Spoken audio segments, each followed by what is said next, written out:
Bom dia a todos, sejam bem-vindos ao webcast Resultados do ano de 2021 da Valid. Eu sou Olavo Vaz, gerente de finanças corporativas e serei o moderador ao longo dessa transmissão. Antes de darmos início à apresentação, gostaria de fazer alguns avisos importantes. Informamos que esse evento está sendo gravado e que todos os participantes estarão apenas ouvindo a teleconferência durante a transmissão. Esse webcast está sendo disponibilizado com tradução simultânea para o inglês e a apresentação está disponível no site RI da Valid e aqui na plataforma de webcast. A seleção dos slides será controlada pelos senhores e o replay desse evento será disponível logo após o seu encerramento. Ao fim das apresentações, daremos início à sessão de perguntas e respostas. As perguntas poderão ser feitas a qualquer momento durante o evento e deverão ser enviadas através do chat da plataforma, que fica localizado no canto esquerdo da página, sinalizado com a luz piscando. Esclarecemos ainda que eventuais declarações que possam ser feitas durante essa videoconferência relativas às perspectivas de negócio da companhia, projeções e metas operacionais e financeiras, se constituem crenças e premissas da nossa diretoria, bem como informações que hoje estão disponíveis para a mesma. Considerações futuras não são garantias de desempenho. Elas envolvem riscos, incertezas e premissas, pois se referem a eventos futuros e, portanto, dependem de circunstâncias que podem ou não ocorrer. Os investidores devem compreender que as condições econômicas gerais da indústria, além de outros fatores operacionais, também podem afetar o futuro da empresa e conduzir a resultados que diferem materialmente daqueles expressos em tais considerações. Feitos os devidos avisos, apresento agora os participantes da videoconferência de hoje. São eles: o Ivan Murias, diretor-presidente, Renato Tisler, diretor financeiro de RI, e o Wilson Bressan, diretor de ID. Agora eu passo a palavra para o Ivan e, ao final da apresentação, acessaremos as perguntas enviadas pelo chat para dar início ao Q&A. Bom dia, Ivan. Por favor, pode prosseguir? Obrigado, Olavo. Bom dia a todos. Gostaria de agradecer a presença de cada um de vocês. Espero que todos estejam bem e com saúde. Nessa primeira parte, eu gostaria de repassar com vocês os principais pontos de nosso resultado do quarto trimestre e do ano de 2021. No quarto trimestre, o nosso EBITDA alcançou 100 milhões, o maior de toda a nossa série histórica. Encerramos o ano com 2,2 bi em receitas, um crescimento de 13% sobre 2020, e 331 milhões em EBITDA, um crescimento de 64% sobre 2020. Esse resultado nos evidencia dois pontos importantes. O primeiro deles é que os dois últimos trimestres de 2021 somados foram capazes de superar um primeiro semestre de 2021 ainda mais tímido em função da segunda onda de Covid, mas fazendo com que juntos reportássemos o ano com receita e EBITDA recordes. O segundo ponto é que a taxa de crescimento em EBITDA, 5 vezes superior à taxa de crescimento em receita, mostra uma companhia muito mais capaz de alavancar operacionalmente os resultados de seus mercados de atuação core, como consequência da implementação efetiva de uma agenda de eficiência e gestão, tanto operacional como comercial, destes ativos core. No segmento de soluções para governos, o VGS, o nosso EBITDA cresceu 184%, atingindo 126 milhões no ano, sendo que o quarto trimestre apresentou a maior volumetria de emissões de documentos desde o primeiro TRI de 2020, antes da pandemia. No ano, o volume de emissões cresceu 38%, mas o fato positivo é que, embora alto, a companhia ainda não enxergou neste volume a materialização do backlog dos documentos não emitidos em 2020, durante a pandemia. Esse backlog, conforme a resolução do CONTRAN, publicada em novembro de 2021, deve ir se materializando gradativamente até agosto de 2023. No segmento de soluções para negócios, o VBS, a demanda por smart cards e a situação competitiva entre os bancos, neobanks e fintechs seguem alavancando a nossa receita, que cresceu 31% no ano de 2021. A nossa margem EBITDA anual fechou acima dos 9%, como consequência de um bem-sucedido processo de eficientização fabril, iniciado e concluído em 2021. Isso pode ser evidenciado na margem EBITDA do quarto trimestre, que superou a casa dos 12%. Nas soluções digitais, o VDS, o ano de 2021 encerrou com um crescimento de 39% em receita e EBITDA positivo de 12 milhões. Nessa frente, o foco da companhia segue na busca da manutenção do crescimento de top line desses negócios. Mas entre o EBITDA negativo de menos 3 milhões em 2020 e o positivo de 12 milhões em 2021, ou seja, uma passagem ponta a ponta de 15 milhões, demonstra que estamos focados em apenas seguir perseguindo iniciativas que façam sentido estratégico para a empresa, sem queimar o dinheiro do acionista em oportunidades que possam soar sedutoras, mas que não tenham nenhuma relação com a ability to win da Valid. Dessa forma, encerrar aquilo que não vai bem torna-se tão importante como reforçar as frentes que começam a mostrar maior tração. No segmento internacional, Telco Global foi o grande destaque de 2021, um crescimento de 13% em receita e 31% em EBITDA. Isso só foi possível devido à melhora de preços, mix de chips e de alocação de chips entre geografias, mas também devido à otimização de custos operacionais. Mesmo com a retração do EBITDA em nosso negócio nos Estados Unidos, perceber que o negócio de Telco Global é capaz de gerar um EBITDA de 123 milhões no ano, aproximadamente 30 milhões por trimestre, rivalizando com o EBITDA de 126 milhões da vertical de VGS, mostra que a companhia vem sendo capaz de diversificar as suas fontes de receita e EBITDA, bem como de gerenciar esse negócio de maneira muito profissional e com margens crescentes.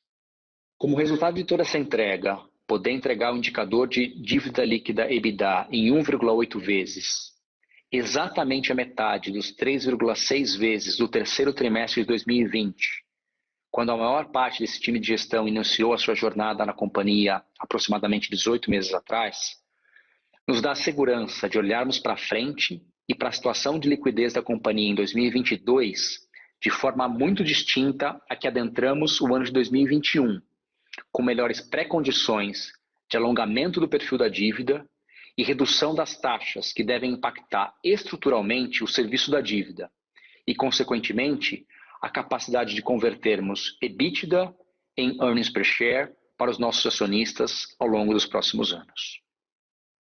Por fim, gostaria de agradecer e parabenizar o time da Valid. O resultado que pude discorrer nesse slide é fruto da dedicação de todos, das diferentes verticais de negócio, das diferentes geografias. Meu agradecimento pessoal e de toda a diretoria executiva a cada um de vocês. Passo agora a palavra ao Renato, que dará maior detalhamento à composição dos resultados do quarto trimestre e do ano de 2021. Ao final, eu volto para as considerações e para a sessão de perguntas e respostas. Renato, bom dia. Obrigado, Ivan. Indo agora para o slide 4, nós mostramos a evolução sequencial dos nossos resultados por unidade de negócio ao longo dos últimos 5 trimestres. Aqui podemos observar não só a evolução trimestral na receita, mas acho que principalmente na margem EBITDA percentual, se comparado com o mesmo trimestre do ano anterior, e também na evolução trimestre a trimestre, que nos mostra a sustentabilidade dos nossos negócios. Destaques aqui para a retomada do nosso negócio de carteiras ao longo do ano, do crescente aumento no negócio de smart cards no Brasil, do contínuo crescimento de VDS em receita e já com EBITDA positivo, que acho que é um ponto importantíssimo, e a melhoria significativa das margens do negócio de telco. Apenas os Estados Unidos que ficaram um pouco abaixo em relação a 2020. Passando para o slide 5, aqui podemos ver uma performance destacada no quarto TRI de 21, mostrando um crescimento de receita e EBITDA e principalmente a maior receita e EBITDA da história da empresa por um ano, com 2,2 bi e 331 milhões respectivamente, como já comentado pelo Ivan também. Interessante notar o crescimento expressivo de 64% no EBITDA do ano.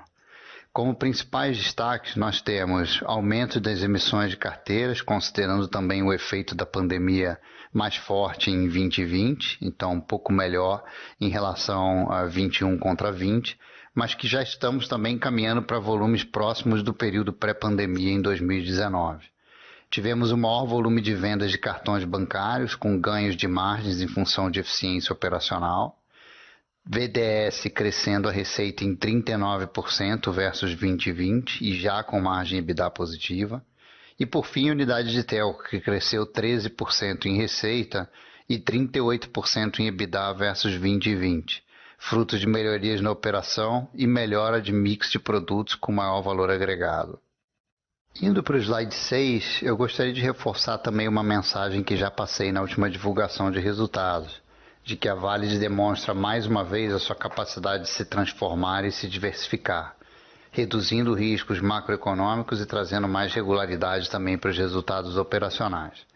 Aqui podemos ver a evolução que tivemos em apenas 2 anos, não só com maior diversificação na receita, mas acho que principalmente a maior diversificação nas margens EBITDA, com maior participação das unidades de telco, digital e smart cards.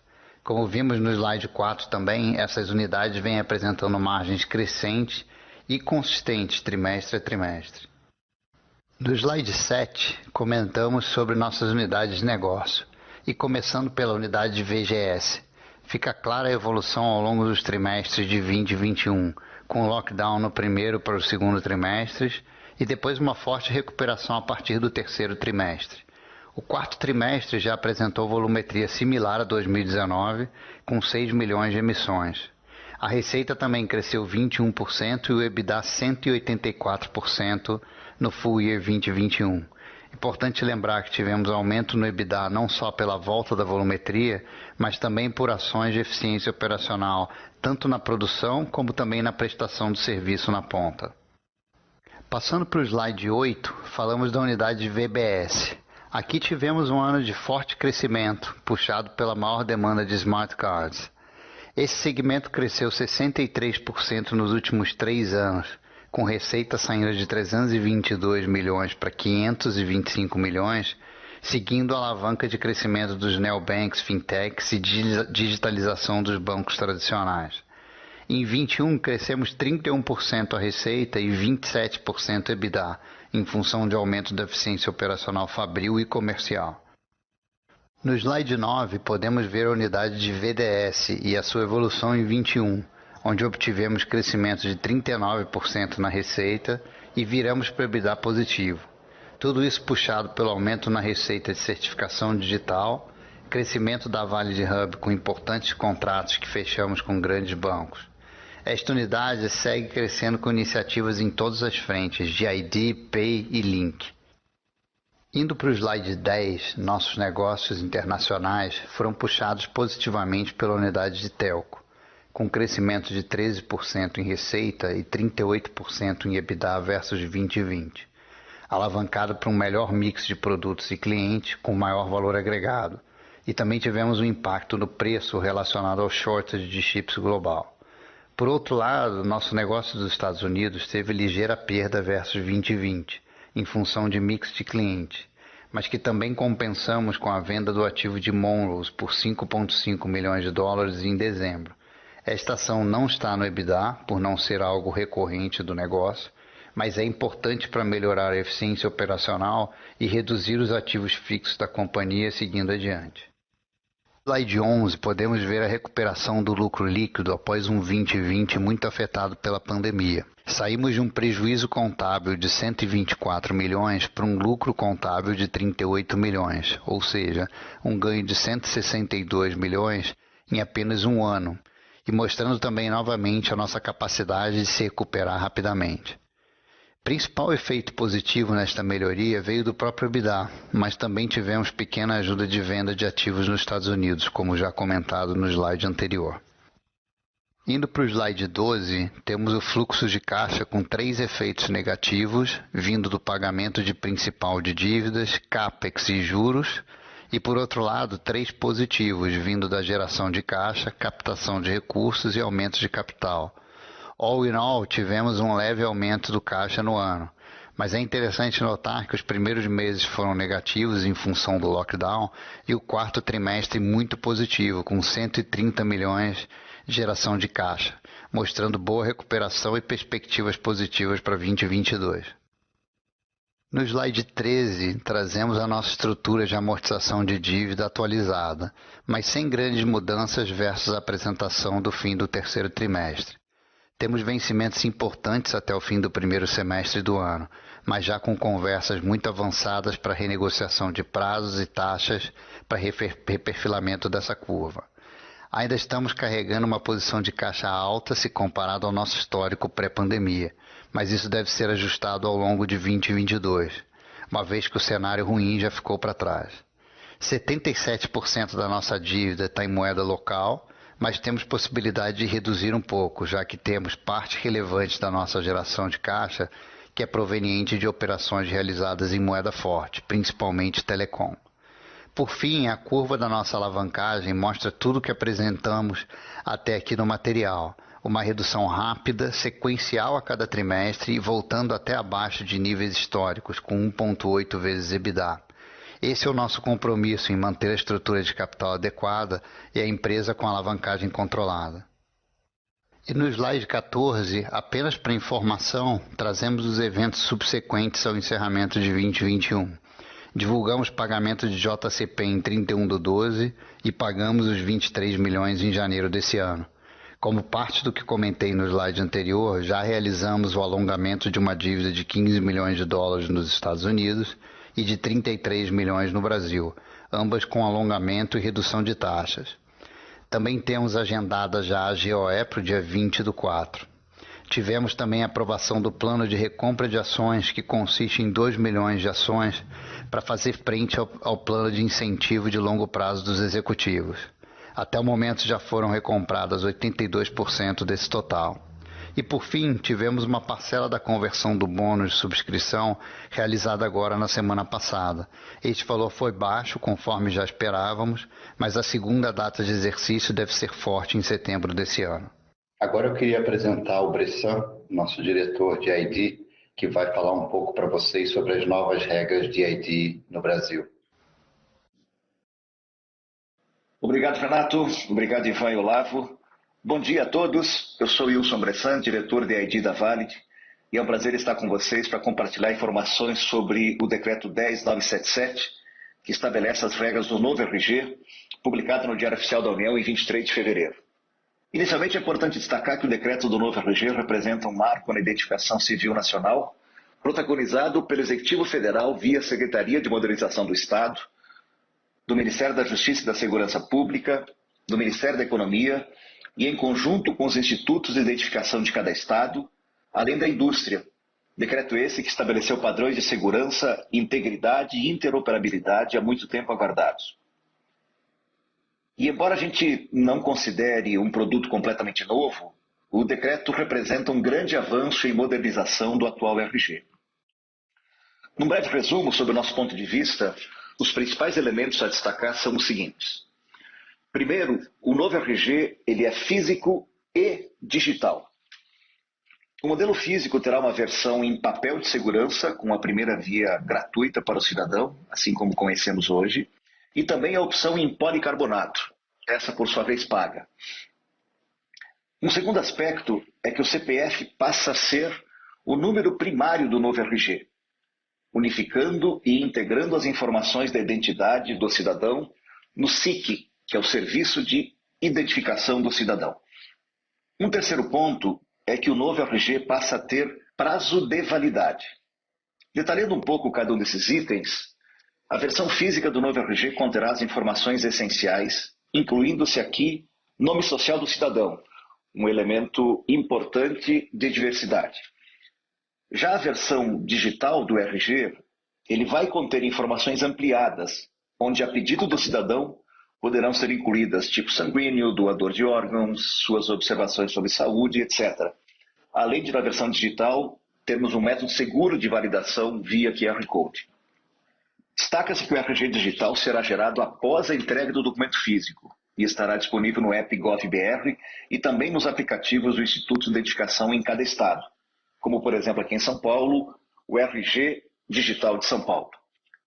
Detalhando o tema do CPF como número único do novo RG, isso significa dizer que não mais será possível, como é hoje, a emissão de diferentes documentos em cada um dos estados mais ADF.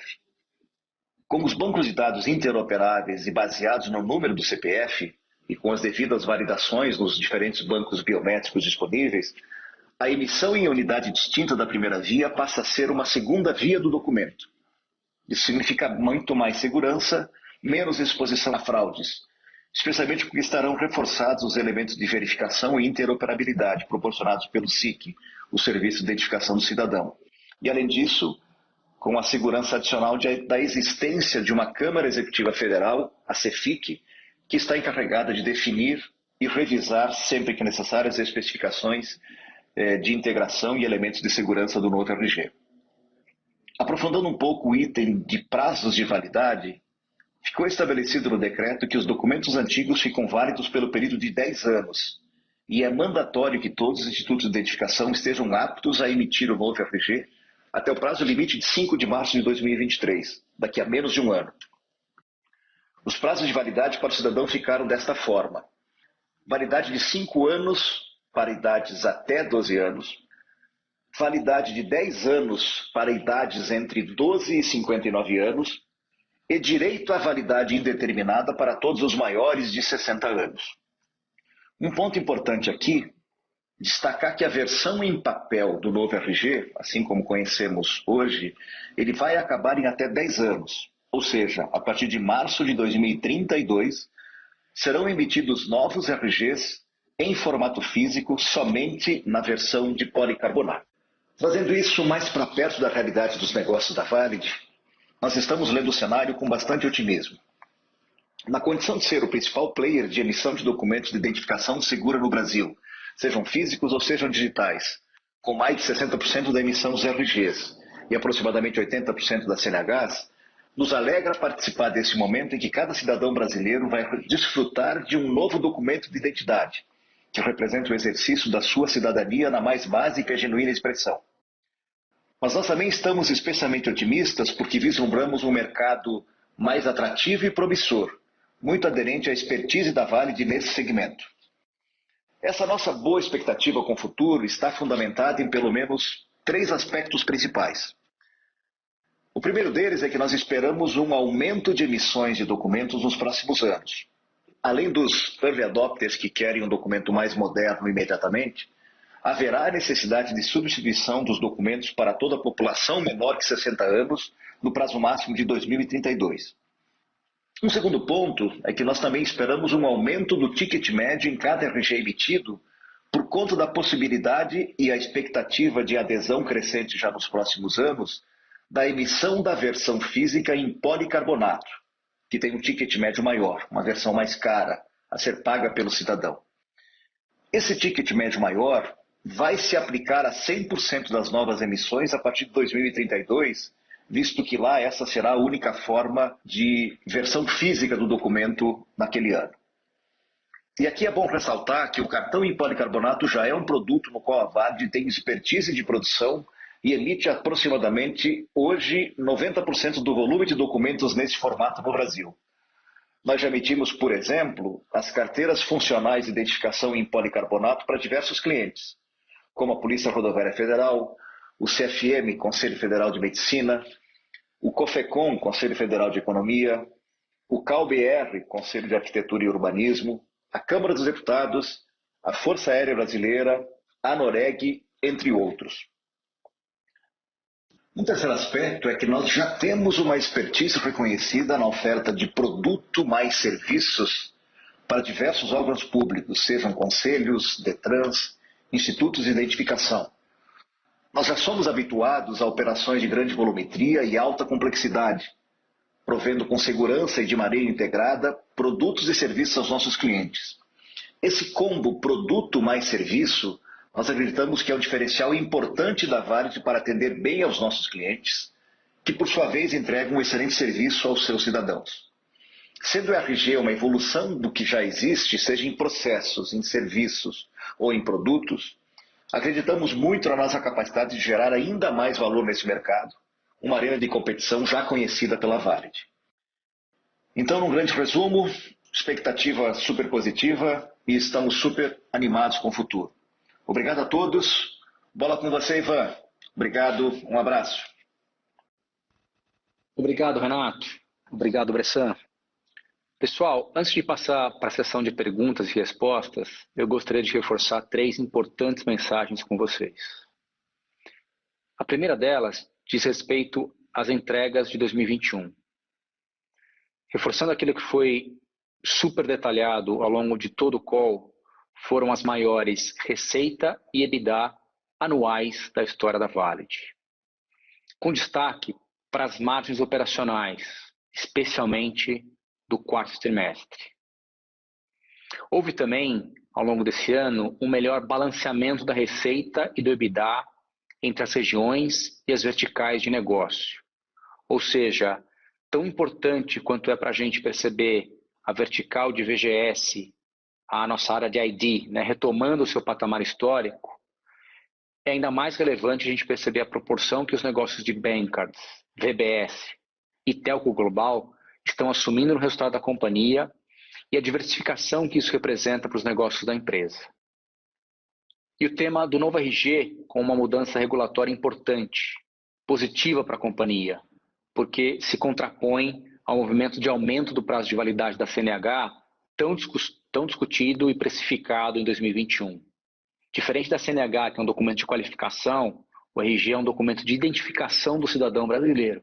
E é nesse sentido que a Valid atua há anos no ciclo de vida do documento físico e ou digital. A gente vai seguir fazendo tudo o que for preciso ser feito para garantir a produção de um documento de identificação civil e profissional de acordo com as regras e as demandas dos nossos clientes, participando desse ecossistema como líder que somos. O segundo diz respeito à estrutura de capital. Nós tivemos ao longo de 2021 uma redução expressiva da alavancagem da companhia em função da nossa retomada operacional. Nós iniciamos o ano de 2022 numa posição muito mais confortável. Isso nos dá segurança para a gente olhar para frente, para a nossa situação de liquidez, de forma muito distinta à que adentramos o ano de 2021. Certamente com melhores pré-condições de alongamento de dívida e de redução de taxas que devem impactar estruturalmente o serviço da dívida e, como eu falei, a capacidade de a gente converter o EBITDA em earnings per share para os nossos acionistas ao longo dos próximos anos. E também a retomada do pagamento de JCP de 23 milhões que foi realizada em janeiro de 2022. E por fim, o tema da transformação cultural, que é um tema super importante para o futuro da Valid. Nós começamos com a mudança da nossa identidade visual e a redefinição dos nossos valores. As pessoas, os profissionais se reúnem através de símbolos e foi muito importante termos renovado a identidade visual da companhia para marcar esse novo momento. A criação das diretorias de gente e cultura, de governança e compliance para também nortear o crescimento e a evolução dos nossos negócios. Tão importante como atrair novos talentos é combinar esses talentos com a retenção dos bons talentos que conhecem o ativo da companhia, que conhecem a Valid. É essa combinação que é super poderosa e que vai seguir fazendo dessa companhia uma companhia melhor. E por fim, a retomada do programa de Stock Option, com participação expressiva dos nossos gerentes. Nós aprovamos esse programa em Assembleia Geral Extraordinária em abril de 2021. Esse programa teve uma adesão de mais de 90% dos nossos gerentes seniors na companhia, e isso também marca um novo momento de senso de pertencimento e de ownership, dos nossos gestores seniors. Dito isso, eu, o Renato, o Bressan e o time nos colocamos aqui à disposição para dúvidas ou pontos de maior aprofundamento que os senhores possam julgar oportuno. Obrigado. Obrigado, Ivan, Renato e Bressan. Na sequência, abriremos para as perguntas e respostas. As perguntas poderão ser enviadas através do chat da plataforma, que fica localizado no canto esquerdo da página, sinalizado com a luz piscando, ou através do nosso e-mail, ri@valid.com.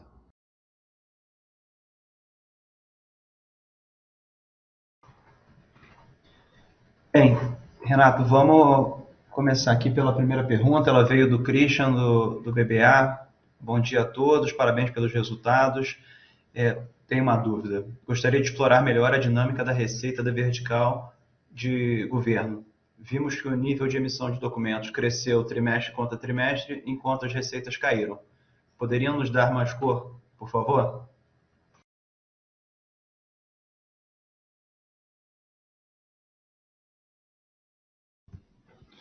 Bom dia.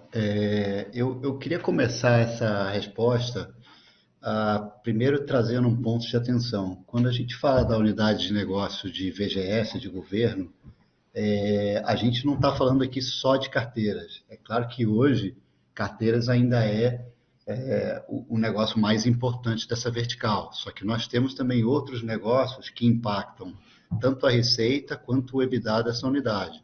Então, ao ver o volume subindo de carteiras no trimestre, obviamente que como é o mais importante, ela vai estar puxando também receita e EBITDA. Mas só para se dar um exemplo, nós temos também outras coisas, como, por exemplo, provas, que também são provas relacionadas ao governo e estão nessa unidade de negócio, e que, por exemplo, no terceiro trimestre, nós tivemos uma receita mais significativa em provas do que no quarto trimestre. Então, por exemplo, se nós pegarmos o resultado do quarto trimestre, eliminarmos, por exemplo, essa diferença de provas, a gente já estaria falando aqui de um trimestre com a receita praticamente igual ao terceiro trimestre, e estaríamos falando de um EBITDA superior ao que nós tivemos no terceiro trimestre, porque também nós estamos buscando não só a parte do top line, de questão de volumetria e preço, mas também nós estamos buscando constantemente aqui a eficiência operacional. Como já comentamos anteriormente, toda a parte de centralização da operação de governo, isso aqui está sendo feito com bastante sucesso. Isso aqui acaba apontando também que mesmo num trimestre com resultados de top line um pouquinho inferior ao terceiro trimestre, a gente tem um resultado de EBITDA superior, levemente superior ao terceiro trimestre. Então, eu queria só trazer esse ponto e lembrar novamente que VGS compõe alguns negócios, a parte de carteiras é o mais importante ainda hoje, mas que tem outros negócios que estão sendo desenvolvidos até da plataforma digital, que são relacionados a governo e que também se encaixam nessa unidade de VGS. Então, só para a gente ter esse cuidado ao ver volumetria, receita e EBITDA, que não necessariamente é 100% correlacionado uma coisa com a outra.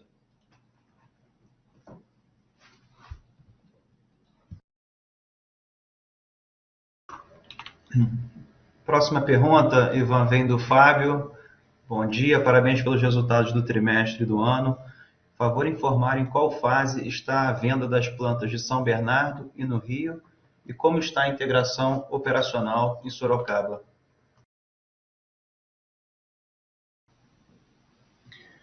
Bom dia, Fábio.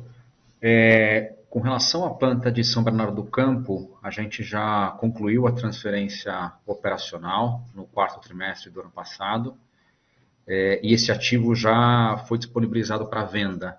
Portanto, o impacto contábil dele já aconteceu no quarto trimestre de 2021, da ordem de grandeza de aproximadamente 8 milhões. Com relação à planta do Caju, a gente ainda está em processo de transferência operacional. Esse processo deve ser concluído ao longo do Q2, do Q3 desse ano. E, ato contínuo, esse ativo também vai ser disponibilizado para venda.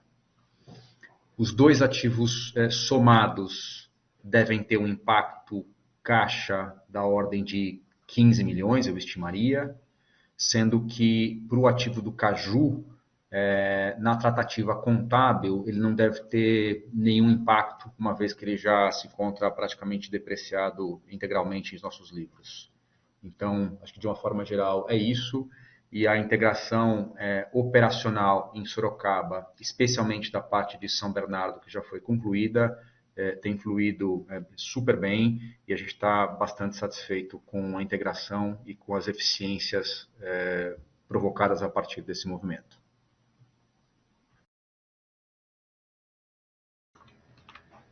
Ivan, a próxima pergunta vem do pessoal da Condor Insider. Bom dia, pessoal, tudo bem? Tenho 3 perguntas para vocês. Primeira, como vocês estão vendo o mercado dos Estados Unidos em 2022? Estão enfrentando muitos problemas de chip? Como vocês estão... repetiu, e a terceira pergunta, então, só para repetir, como vocês estão vendo o mercado dos Estados Unidos em 2022?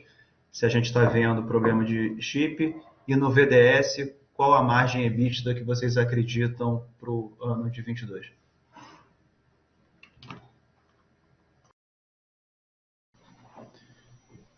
Obrigado pela pergunta.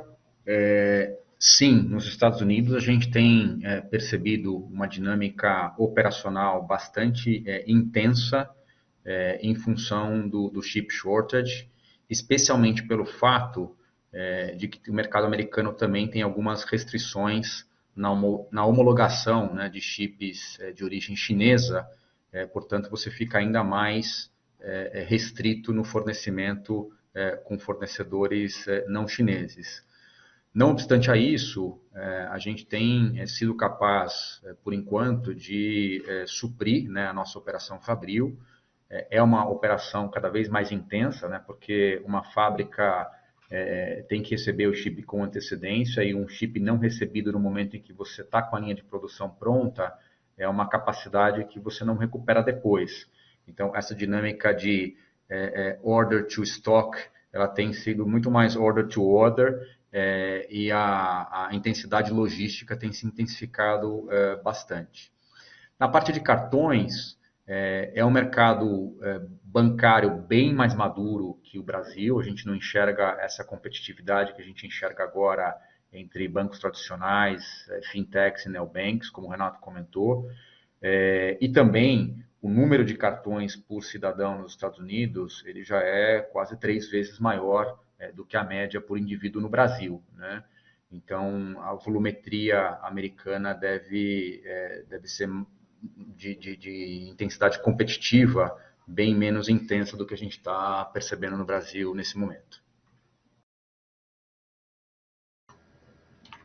Acho que até fazendo um gancho com o que você falou, Ivan, tem uma pergunta aqui, pergunta como está como o 5G beneficiará a empresa no Brasil, e se você pode falar um pouco sobre desenvolvimento de eSIM por aqui.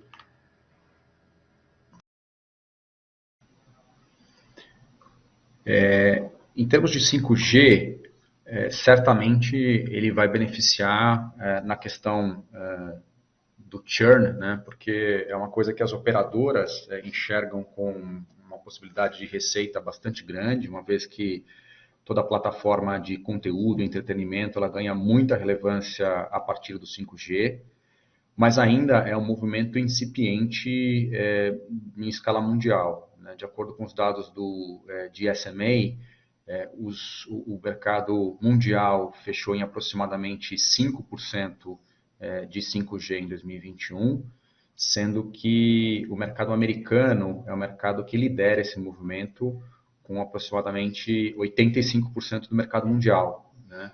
A penetração do 5G nos Estados Unidos em 2021, ela foi de 36% versus estes 5% de média mundial.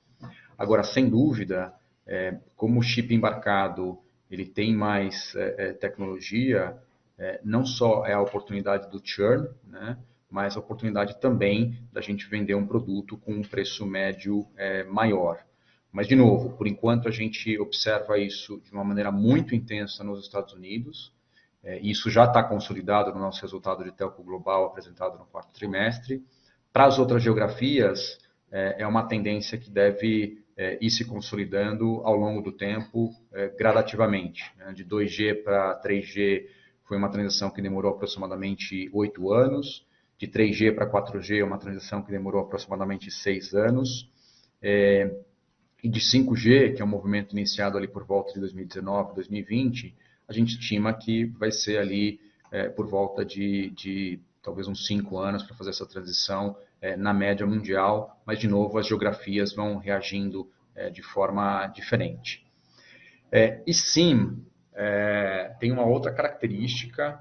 A gente imagina que o mercado ele deve também ir penetrando ao longo do tempo, ao longo dos próximos anos.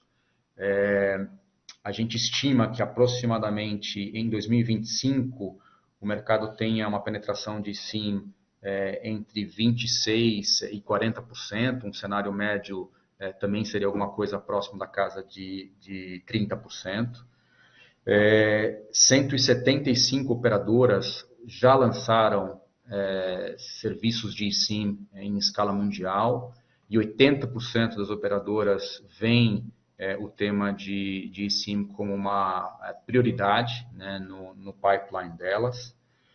E nós temos já aproximadamente 50 smartphones que já são eSIM enabled, né? Da Apple são todos, mas já tem alguns produtos da Samsung, da Google, da Huawei, da Motorola, da Oppo, que já começam a sair com essa característica. Na ponta do consumidor, por outro lado, ainda é um awareness mais baixo, somente 20% dos consumidores entendem ainda o que pode ser o eSIM. E uma vez que a China, né, e a Xiaomi lancem os seus smartphones com eSIM, aí muito possivelmente se inicia um movimento de aceleração, de adoção de eSIM. Mas, de novo, é um movimento que ainda é gradativo, por volta de 30% em 2025, e a Valid vem se capacitando internamente para seguir sendo um player importante também nessa transição.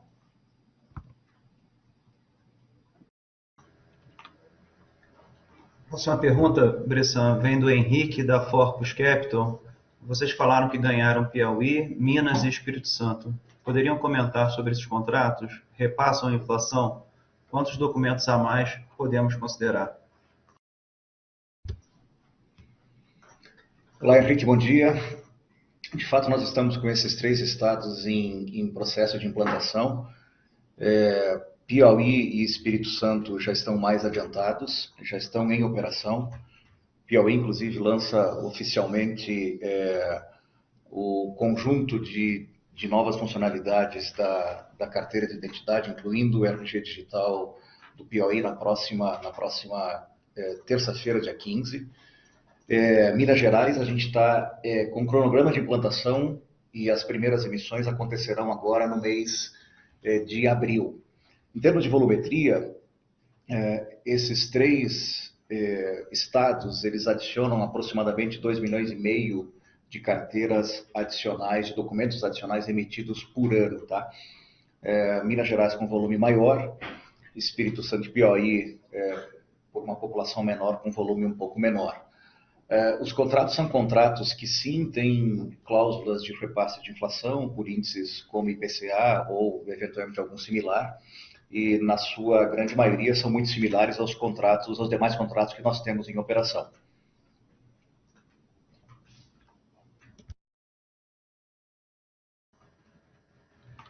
Vamos para a próxima. Aqui, Renato, o Fábio pergunta qual será a estratégia da Valid com a nova alta de juros no Brasil, quais as expectativas da Valid para os próximos trimestres e início de 2023. Bom,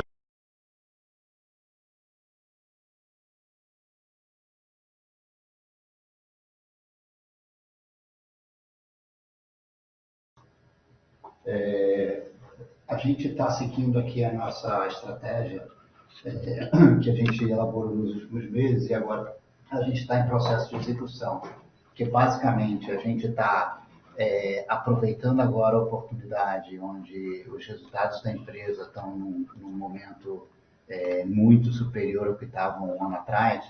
Então, nós estamos aqui com uma estratégia basicamente de alongar as nossas dívidas, de reduzir o custo da dívida, e estamos estudando aqui também a possibilidade de, com esse aumento de juros aqui no mercado brasileiro, de voltar a ter um peso um pouquinho maior de dívidas em moeda estrangeira, né? Hoje a gente está aí com 77% da nossa dívida em moeda aqui em reais.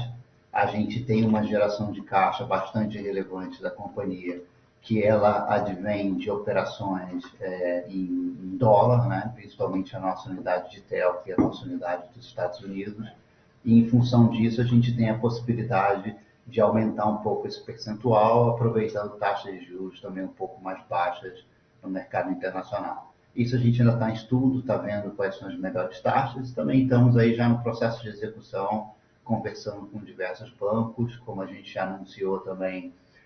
A gente já obteve aqui uma nova captação nos Estados Unidos, com uma taxa bastante competitiva, com prazo de 3 anos, e também já renovamos aqui no Brasil já começamos o processo de renovação daquelas dívidas que vão vencer agora no segundo trimestre do ano. Então, a gente está bastante tranquilo aqui na execução para que a gente passe aqui esse segundo trimestre, onde a gente tem um vencimento maior e que a gente consiga também esticar a nossa curva de vencimentos ao longo dos próximos anos. Renato, a próxima pergunta vem do Gabriel, e a pergunta é: com a melhora de geração de caixa, a companhia tem expectativa de pagamento de dividendos?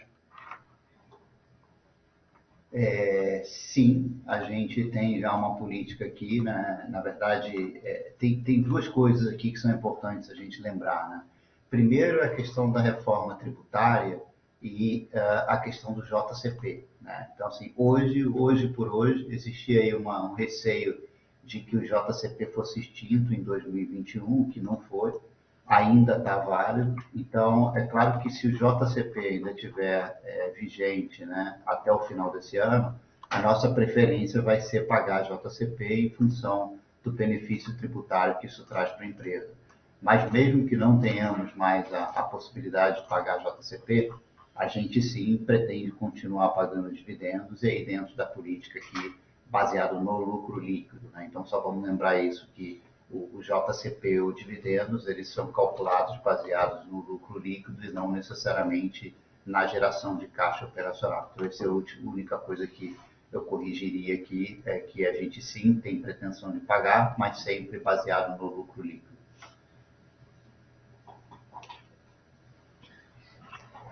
Próxima pergunta, Bressan, vem do Ricardo, da 41. Do ponto de vista regulatório, como será o processo licitatório das novas IDs? A emissão será feita como é hoje, ou um único player poderá emitir as IDs em nível nacional? Obrigado e parabéns pelos resultados. Obrigado, Ricardo, pela pergunta. Bom dia. Os processos licitatórios, eles continuam ocorrendo absolutamente de forma normal, como acontecem hoje, tá? O decreto do Nota-RG, ele estabelece padrão nacional para o documento, com todos os elementos que a gente citou aqui no call, mas o processo de emissão, e inclusive a participação de cada instituto de identificação, ele continua sendo protagonista em cada um dos estados. A emissão é descentralizada em cada um dos estados, e os processos licitatórios continuam absolutamente normal. Como o decreto prevê a adição de um novo substrato, né, além do papel, a gente vai ter também o policarbonato, e o policarbonato, a partir de 2032, vai ser o único na versão física a ser emitido. Então, o que vai acontecer é que, naturalmente, cada um dos estados adicione esse objeto ao seu edital de licitação. Fato que já vinha ocorrendo, inclusive, porque a lei anterior, a 9278, já previa a criação do policarbonato. Então, inclusive, em alguns contratos que já estão existentes hoje, será possível fazer alguma aditivação de objeto, já criando a emissão do documento em policarbonato, assim que estivermos aptos a fazer a emissão, posteriormente aos processos de integração que forçosamente tem que ocorrer entre cada instituto de identificação em cada estado, né, como o Serviço de Identificação do Cidadão, Receita Federal, as APIs do Ministério da Justiça, etc. Então, segue normal, descentralizado. Nós somos o maior player de emissão desses documentos, não tem, do ponto de vista regulatório, nenhuma exigência, é mercado competitivo, então a gente vai continuar competindo nesse mercado. Não acreditamos na possibilidade da emissão por um único player, diferentemente, por exemplo, de um documento como o passaporte. A emissão é descentralizada, os databases de cada estado continuam sendo de cada estado, e tudo corre como uma evolução do processo atual. Acho que a nossa visão, ela indica para uma talvez profissionalização ou até terceirização da carteira de identificação, porque hoje alguns estados, em torno de 12, 13 estados no Brasil, ainda emitem o seu próprio documento com estrutura própria. Eles compram, por exemplo, o papel base e fazem a emissão no seu próprio sistema. Essa é a tendência que a gente enxerga aqui, é que esses estados passem a investir mais em tecnologia como EIVs, para municiar suas polícias técnicas, né, a terem um database cada vez mais forte. Então, a gente acredita que até pela adição do policarbonato, não vai fazer muito sentido cada estado, em paralelo, continuar fazendo isso, porque o investimento necessário para isso não justifica para pequenos volumes. Então, acho que a gente crê que no futuro, esses estados que hoje emitem por conta própria acabem também licitando para o mercado de forma respeitando todas as premissas aí da lei de licitações. Então, acho que é um mercado bastante promissor, e o decreto ele estabelece mudanças no RH e os editais continuam sendo tocados por cada um dos estados. É isso.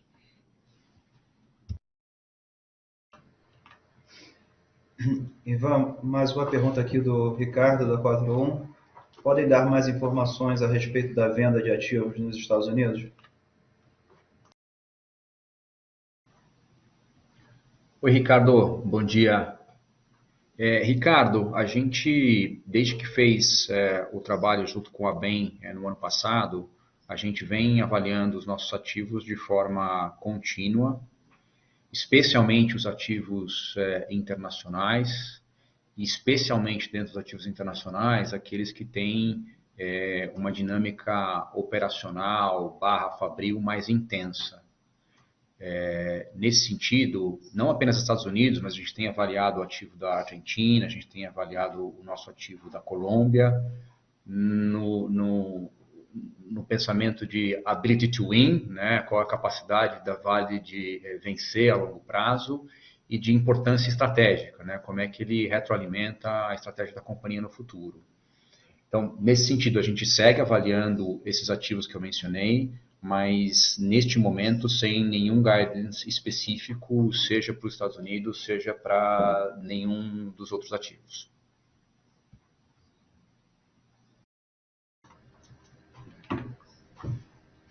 Temos aqui algumas perguntas do Alexandre. Como vocês se enxergam? Como uma empresa do setor financeiro, varejo ou tecnologia? Uma outra pergunta acredito em que nível de margem EBITDA sustentável para o VDS?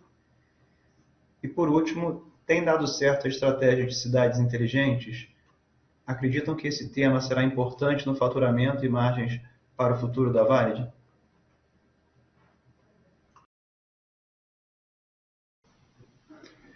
Obrigado, Alexandre. A gente se define como uma Trust Powerhouse, né? Então, qualquer processo fabril ou de serviços que envolva informações, dados de segurança, fazem parte do nosso escopo de atuação, né? Atualmente, isso tem fabril muito importante na parte de bankcards, uma característica de serviços muito grande na parte de documento, uma vez que é uma operação que o cliente intermediário é o governo, mas o cliente final é o próprio cidadão. Então, uma operação bastante capilar, quase similar a uma operação varejista, né?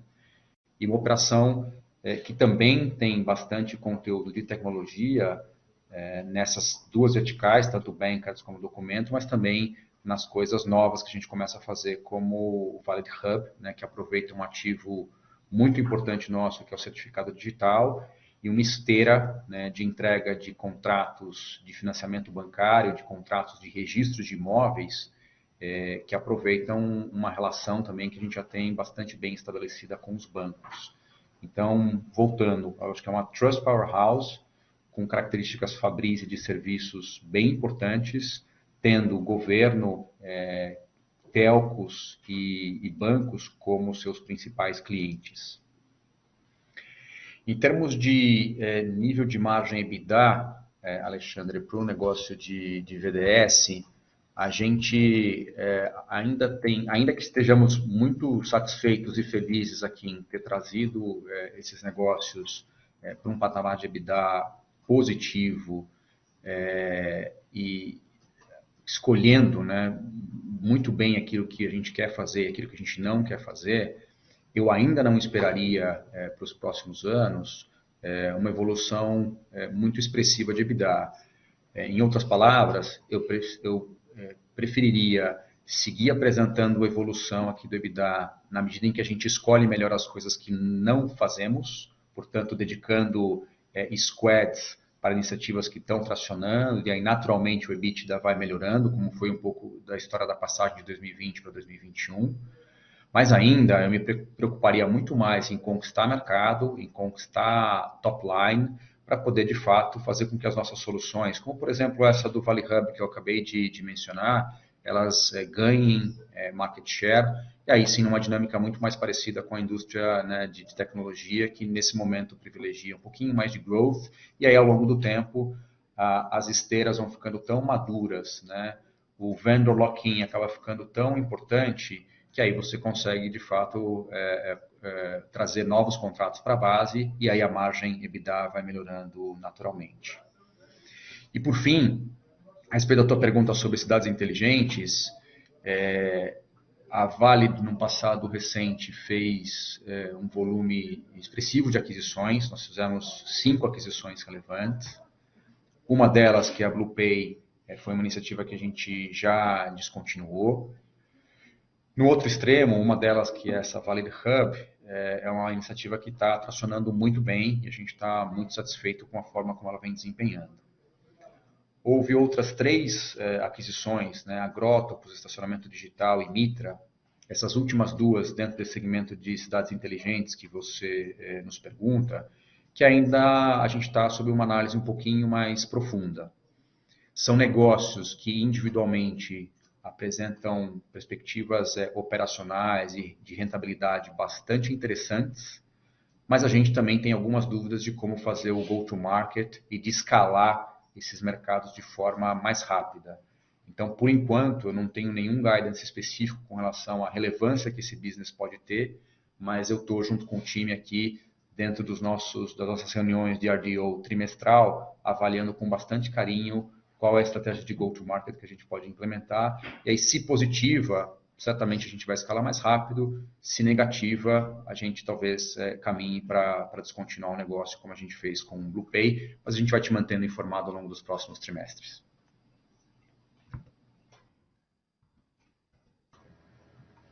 Com essa, a gente fecha aqui o bloco de perguntas e respostas. Ivan, você quer passar uma mensagem aqui final antes da gente terminar?